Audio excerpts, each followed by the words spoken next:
भी इसी क्रम में हम लेंगे।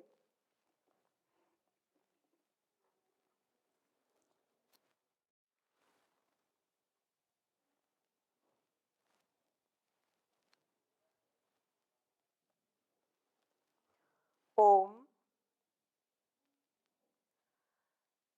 एवा त्वामिन्द्र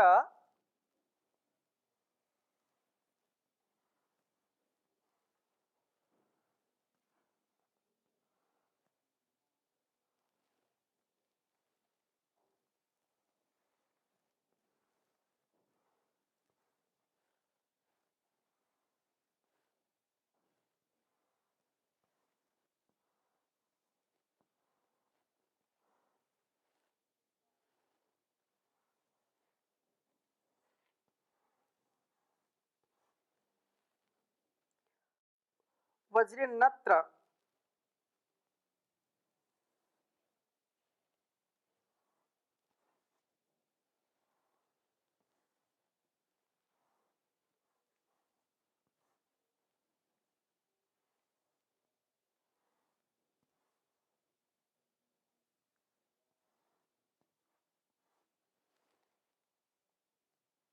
विश्वे देवासः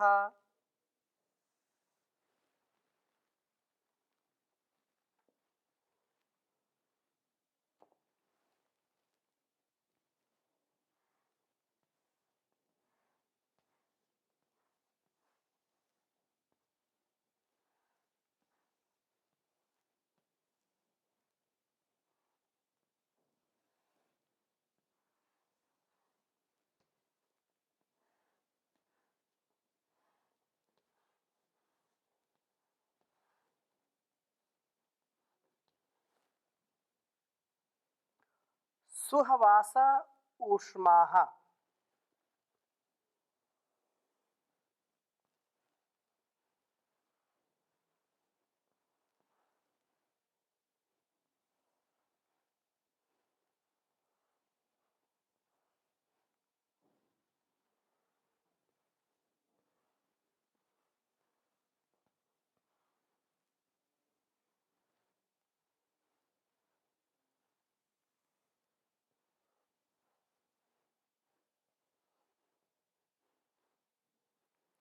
सुहवास ऊमाः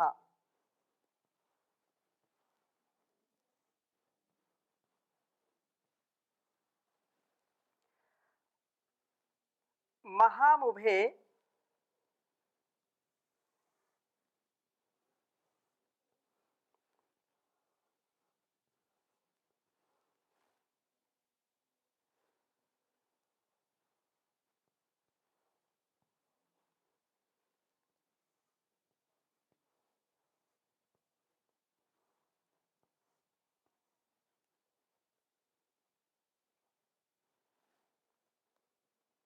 रोदसी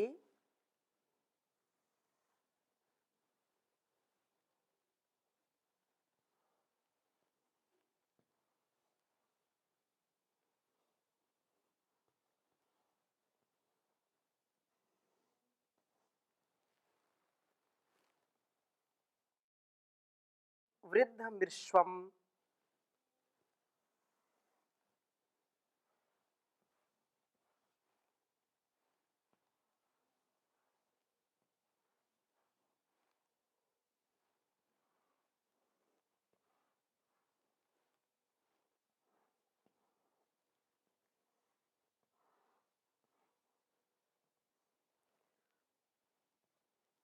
वृद्धमृश्वम्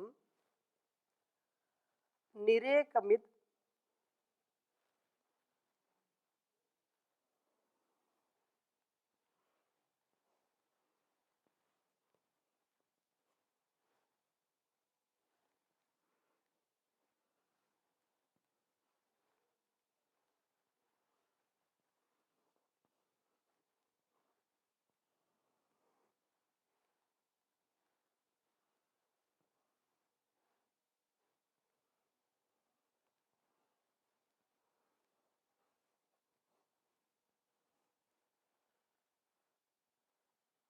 वृणते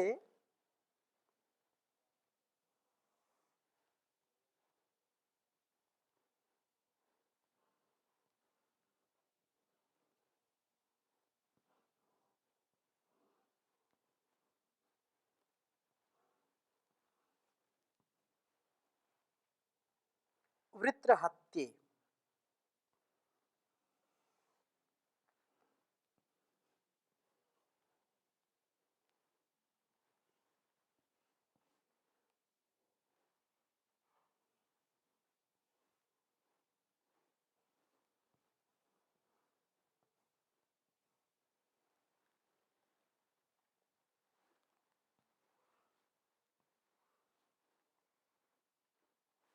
ऋग्वेद के चतुर्थ मंडल के 19वें सूक्त का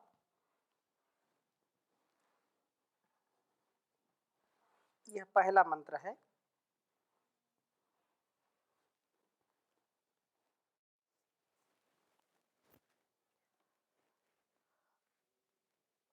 ओम एवा त्वमिंद्र वज्रिनंत्र विश्वे देवासः सुवास उमाः महामुभेरोदसी वृद्धमिश्वं निरेकमिद्वृणते वृत्रहत्ये। ओम एवा त्वमिंद्र वज्रिनन्नत्र विश्वे देवासः सुहवास उमाः महामुभेरोदसी वृद्धमृश्वं निरेकमिद्वृणते वृत्रहत्ये।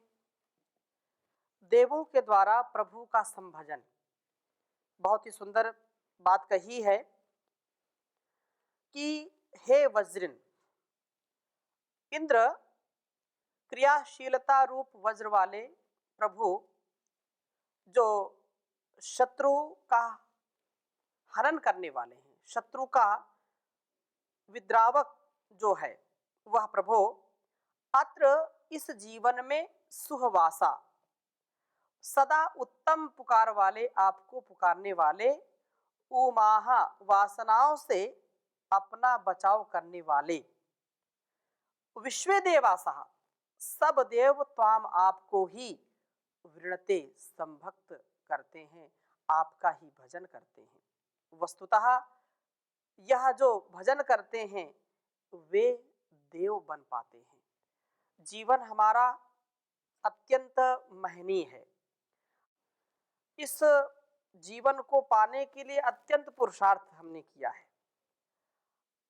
अपने पशु प्रवृत्ति को हमने मिटा करके इस सर्वश्रेष्ठ जीवन को पाया है, क्योंकि सभी योनियों में, सभी जीवों में मनुष्य सबसे श्रेष्ठ है। इसलिए हम देवत्व का भाव अपने अंदर बनाने का प्रयास करें।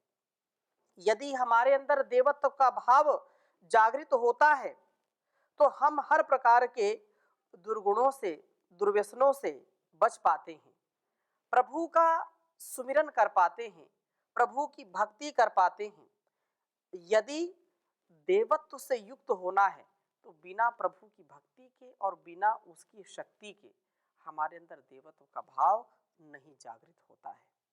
इसलिए जो इस जीवन को उत्तम बनाने वाले हैं, वासनाओं से जो बचाने वाले हैं, वे प्रभु ही हैं। हम इस जीवन में, यहाँ अत्र का प्रयोग किया है, अत्र माने यहाँ इस लोक में, इस जीवन में यदि हमने श्रेष्ठ जीवन जिया है, अपने आप को निर्मलता से, शुचिता, पवित्रता से युक्त किया है, तो हमने अपने जीवन को सफल कर लिया। लेकिन यदि केवल भोग भावनाओं में अपने आप को भगाते रहे तो कभी भी उन्नति नहीं होगी। केनोपनिषद का बहुत ही सुंदर यह श्लोक है, यह श्रुति है, बहुत हमको प्रेरित करती है।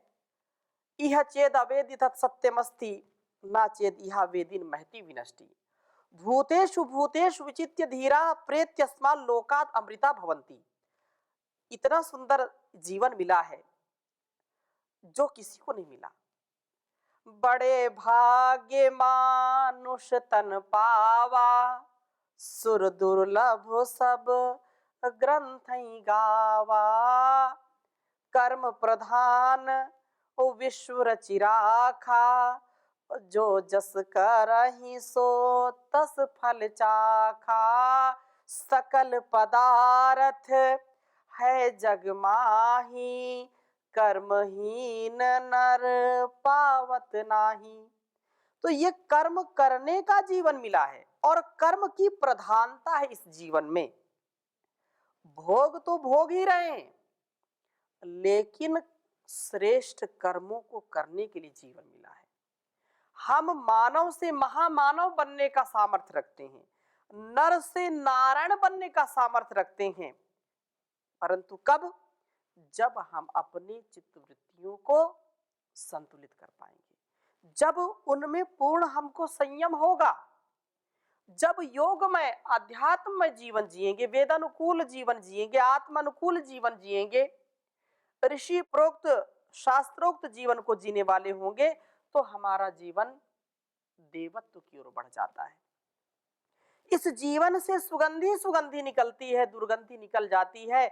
हम ईश्वर के सच्चे भक्त बन जाते हैं और ईश्वर का जो भजन करता है, जो सत्संग करता है, वही वास्तव में देवत्व के गुणों से युक्त होता है। देवत्व का भाव उसके अंदर आ जाता है।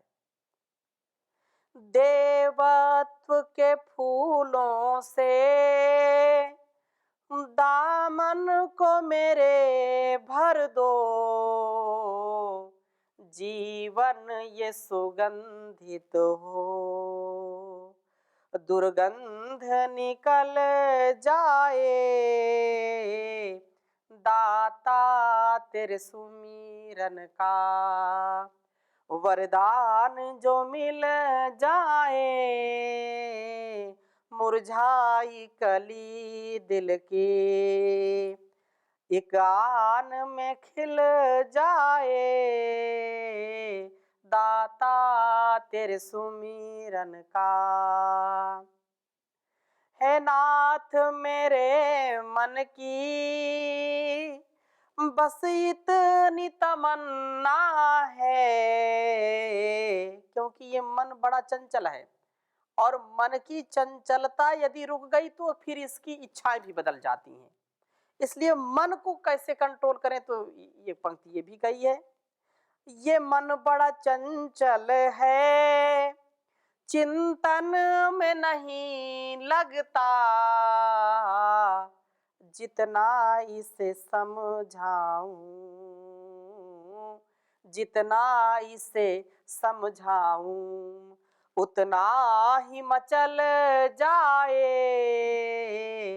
दाता तेरे सुमिरन का वरदान जो मिल जाए, एक आन में यह खिल जाए।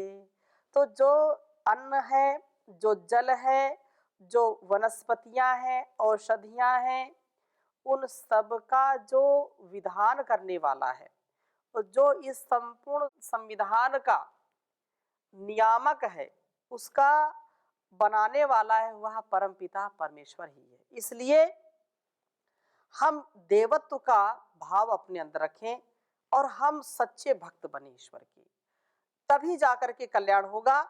तो ऐसा इवा इसी प्रकार उभय रोदसी, ये दोनों द्यावा और पृथ्वी, जो ब्राह्मण जो है ब्रह्मांड वासिनी सब प्रजाएं, महाम अर्थात महान, वृद्धम सब गुणों के दृष्टिकोण से बढ़े हुए, ऋष्वम दर्शनीय एकम अद्वितीय आपको, इत ही वृत्रहत्ये वासना विनाश के निमित्त निविणते, पूर्ण रूप से भसती हैं।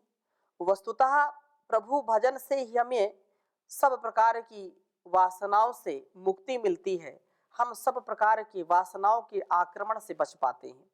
इस संसार की जो भी रीति नीति है, जो भी इस संसार में आता है, इस संसार में कुछ न कुछ करके जाता है।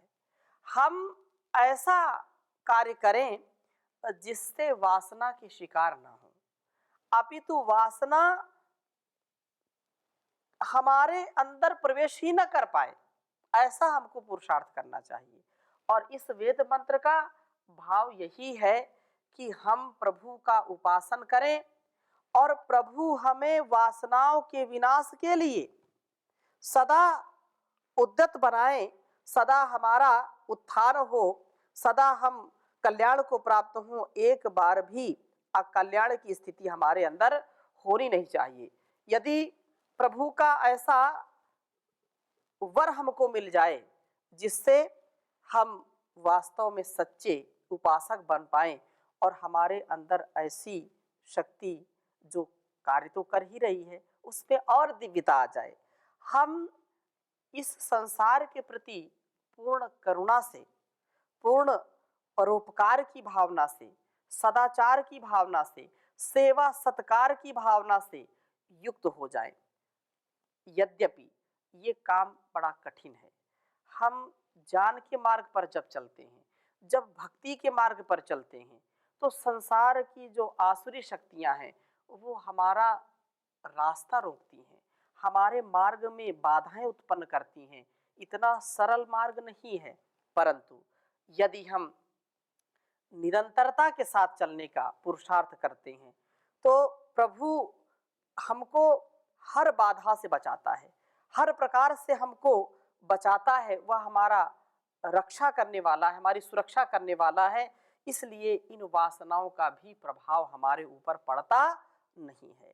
हम छोटी छोटी बातों में बिल्कुल ऐसे बिखर जाते हैं, ऐसे बिखर जाते हैं कि लगता है कि जीवन बिल्कुल कीट पतंग जैसा हो जाता है। हम यदि जीवन में दिव्यता का धारण करते हैं, यदि हमारे अंदर वेद के उपदेशों का प्रभाव है, तो हमारा व्यक्तित्व बड़ा विराट हो जाता है। और यदि वेदानुकूल आचरण नहीं करते हैं तो बिल्कुल संकुचित जीवन हमारा हो जाता है। ऐसा हमारा व्यवहार होता है जैसे पशु पक्षियों का होता है। पशु पक्षी तो केवल भोग योनि में है, उनका जीवन केवल भोग के लिए है, और वह चाहे कुत्ता हो, बिल्ली हो, चाहे छोटा सा कीट पतंग हो, एंट से लेकर के एलिफेंट तक जितने भी जीव जंतु हैं सब अपने भोगों को भोग रहे हैं। लेकिन मनुष्य का जीवन श्रेष्ठ कर्मों के लिए मिला है। तो श्रेष्ठ कर्म कब कर पाएगा व्यक्ति? जब इन वासनाओं से, संकुचित विचार से अपने आप को बचा पाएगा। केवल भोग की प्रवृत्ति नहीं, अपितु योग की प्रवृत्ति जिसकी होती है वही त्याग पूर्वक जीवन जीता है और उसी का जीवन सतपथ पर, सत्य मार्ग पर, सुपथ पर आगे बढ़ता है। इसलिए अगले वेद मंत्र में भी बहुत सुंदर बात कही है कि प्रभु के द्वारा देवों को सत्य मार्ग पर ले चलना। जब प्रभु की हम भक्ति करेंगे, देवत्व के गुणों से युक्त हो जाएंगे, तो वो कभी हमको पतित होने नहीं देता, कभी हमको गिरने नहीं देता है। जैसे एक छोटा सा बालक, एक छोटा सा जो है शिशु अपने बड़ों के साथ जब चलता है, माता पिता के साथ चलता है, तो उसको गिरने नहीं दिया जाता, उसको लोग उठा लेते हैं अथवा उसका हाथ पकड़े रहते हैं, कहीं गिर ना जाए, कहीं ठोकर ना लग जाए। ऐसा ही जब हमारा स्वभाव होता है कि नहीं, हम प्रभु के बताए मार्ग पर आगे चलेंगे, हम मनमानी नहीं करेंगे। हमने बहुत मनमानी कर ली, बहुत हमने संकीर्ण विचार में जी करके देख लिया, भोग वृत्ति में जी करके देख लिया, लेकिन कुछ भी इसमें सुख नहीं है, केवल दुख ही दुख है, केवल दुख है। भोगे रोग भयम, जो संसार का जो भय है ना, इससे यदि बचना है तो हमको प्रभु की भक्ति करना और उसी के मार्ग पर चलना है, तो वो हमको सुपथ से ले जाता है। इसलिए कहा दूसरे मंत्र में, ओम आवासृजंता जिव्रयो न देवा भुवः सम्राडिद्र सत्ययोनिः अहन्नहिं परिशयान मरणः प्रवर्तनीरदो विश्वधेनाः। कहा कि प्रवर्तनीर रदो विश्वधेनाः, हे प्रभु, जब देव आपका संभजन करते हैं, आपका जब सुमिरन करते हैं, आपकी जब भक्ति करते हैं, स्तुति प्रार्थना उपासना करते हैं, तो वे जिव्रयः न, जिस प्रकार से आयुष्य में बड़े हैं उसी प्रकार देवाः, देववृत्ति वाले ये पुरुष आवासृजंता विषयों से पृथक किए जाते हैं। प्रभु इन बड़ी आयु वाले, दिव्य वृत्ति वाले पुरुषों को, मनुष्यों को विषयों के आक्रमण से बचाते हैं। और यह बिल्कुल सत्य है कि संसार में वही व्यक्ति ऊपर उठ पाता है जिसके ऊपर प्रभु की कृपा होती है, नहीं तो बड़े से बड़े शूरमा भी धराशायी हो जाते हैं, वो आगे नहीं बढ़ पाते हैं। इसलिए जिव्रया का अर्थ दृढ़ जीवना, दृढ़ जीवन वाले, ऐसा जो भाव है, इन दृढ़ जीवन वाले देव पुरुष को विषय वासनाओं से आक्रांत नहीं होने देते प्रभु। ये हे इंद्र शत्रु विद्रावक प्रभो, आप ही सम्राट भुवः। इन जिव्री जो है देवों के सम्राट होते हैं, आप ही इनके जीवन को दीप्त करते हैं, प्रकाश से युक्त करते हैं, अंधकार से मुक्त करते हैं, पुण्य से युक्त करते हैं, धर्म से युक्त करते हैं, पाप से अधर्म से मुक्त करते हैं। ऐसा सत्य योनि ही आप ही सत्य के उत्पत्ति स्थान है प्रभो। आप ही के द्वारा इनके जीवन में सत्य की उत्पत्ति होती है। आप ही अर्णः ज्ञान जल के परिशयानम, चारों ओर रहने वाले ज्ञान जल को आवृत कर लेने वाले इस अहिम वासना रूप वृत्त को अहन नष्ट कर देते हैं। जैसे सूर्य का प्रकाश काले बादल आकर के ढक लेते हैं, कभी धूम्र आकर के ढक लेता है, लेकिन वह ज्यादा देर तक उसको ढक करके रख नहीं सकता, क्योंकि वह क्षणिक होता है। ऐसे ही जब हमारे जीवन में वासनाओं का आक्रमण होता है और हम जब प्रभु के भक्त हैं, प्रभु की आज्ञा का पालन करते हैं, तो हम कभी भी उससे विचलित नहीं होते। क्षणिक होता है, और क्षण भर यदि अपने आप को हमने ठहरा करके, अपने आप को अटल अचल बना करके, संयम में रह करके, मर्यादा में रख करके अपने जीवन को यदि जी लेते हैं, तो इन वासनाओं का प्रभाव हमारे ऊपर पड़ता नहीं। लेकिन यदि नहीं ठहर पाए तो फिर बहाव में बह जाते हैं, और जैसे कोई बहाव में बहुत तीव्र बहती हुई नदी, पथरीली नदी में कोई प्रवेश कर जाए तो उसका ठहरना बड़ा मुश्किल है। उस ठहरने के लिए फिर उपाय मिलता नहीं है। तो हम इस पथरीली नदी में, इस जो बहुत ही फिसलन भरी नदी है, इसमें भी यदि ठहरना चाहते हैं तो प्रभु की भक्ति, प्रभु की आज्ञा का पालन करें, उसकी उपासना करें। विश्वधेनाः सबके प्रेरित करने वाले वर्तनीहि मार्गों को प्रारदः विलेखित करते हैं, अर्थात वासनाओं को विनष्ट करके आप ही इन्हें उत्तम मार्गों पर ले चलते हैं। अग्ने नय सुपथाराय अस्मान विश्वानि देव वयुनानि विद्वान युद्धस्मज्जुराण मेनो भूष्ठान्ते न मुक्ति विधेमा। वो हमारी सब कुटिलताओं को दूर कर देते हैं, हमारे कलमस, हमारे जो अंदर का जो बहुत ही निम्न विचार है, जो बहुत ही हमारा गलत स्वभाव है, गलत आचरण है, दुर्गुण है हमारे अंदर, उन सब का नाश कर देता है, वासनाओं को भी दूर कर देता है, और हमारे स्वभाव में निर्मलता, शुचिता, पवित्रता, सौहार्द, प्रेम, करुणा और विनयशीलता का आधान करता है। ऐसा वह करतार है, ऐसा वह सरकार है, ऐसी उसकी सत्ता, ऐसी व्यवस्था है। तो देववृत्ति के पुरुष प्रभु का उपासन करते हैं, जिनके अंदर देवत्व का भाव है, जिनके अंदर देवत्व का गुण है, वही ऐसी कामना से, ऐसी भावना से सदा ऊपर बढ़ते जाते हैं, उन्नति के पथ पर आगे बढ़ते जाते हैं। प्रभु इन्हें विषयों से पृथक करते हैं, इनके अंदर सत्य का भाव उत्पन्न करता है, और वासना को विनष्ट करके इन्हें सर्वभूत हित के पथ पर चलाता है, अर्थात जिसमें संसार का कल्याण छिपा होता है, जिससे लोक कल्याण होता है, जिससे सब जीव जंतुओं का कल्याण होता है, पूरे समष्टि का कल्याण होता है, उस पथ का पथिक बना देता है प्रभु, उस पथ का अनुगामी बना देता है, उस पथ का वह यात्री बना देता है। इसलिए यही प्रार्थना हमारी होनी चाहिए कि यही है प्रार्थना भगवन, मेरा जीवन निराला हो, परोपकारी सदाचारी व लंबी उम्र वाला हो। यही है प्रार्थना भगवन मेरा जीवन निराला हो। सदाचारी रहूं हरदम, बुराई दूर हो मन से, सच्चाई सादगी श्रद्धा के मन सांचे में ढाला हो।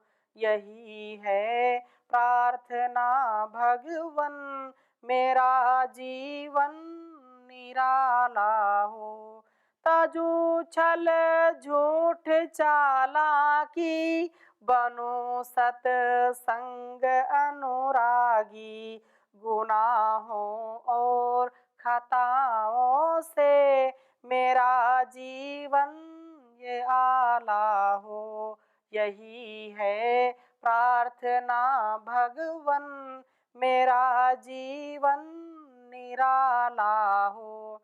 सरलता शीलता एकता हो भूषण मेरे जीवन के, काम और क्रोध ने मुझ पर न कोई जादू डाला हो। यही है प्रार्थना भगवन मेरा जीवन निराला हो। मेरा वेदोक्त हो जीवन, कहाऊं धर्म अनुरागी, रहूं आज्ञा में वेदों के, न हुक्मे वेद टाला हो। यही है प्रार्थना भगवन मेरा जीवन निराला हो। ओम शांति शांति शांति।